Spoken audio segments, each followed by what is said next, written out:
నూతన సంవత్సరం ప్రారంభం రోజున రాష్ట్ర వ్యాప్తంగా దేవాలయాలు భక్తులతో కిటకిటలాడాయి. విజయవాడ ఇంద్రకీలాద్రికి భక్తులు పోటెత్తారు. రద్దీని ఊహించిన ఆలయ అధికారులు అదనపు ఏర్పాట్లు చేశారు. తెల్లవారుజాము నుంచే దర్శనానికి అనుమతించారు. జగ్గయ్యపేట మండలం తిరుమలగిరి, వేదాద్రి వెంకటేశ్వర స్వామి, నరసింహస్వామి దేవాలయాలకు భక్తులు పెద్ద ఎత్తున తరలివచ్చారు.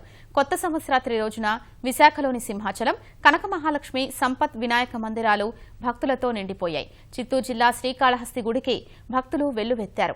రద్దీ దృష్ట్యా అధికారులు ప్రత్యేక ఏర్పాట్లు చేశారు. ప్రకాశం జిల్లా దేవాలయాల్లో భక్తులు ప్రత్యేక పూజలు నిర్వహించారు. పశ్చిమ గోదావరి జిల్లా తణుకులో వినాయకుడి ఆలయం, వెంకటేశ్వర స్వామి ఆలయాలు భక్తులతో సందడిగా మారాయి.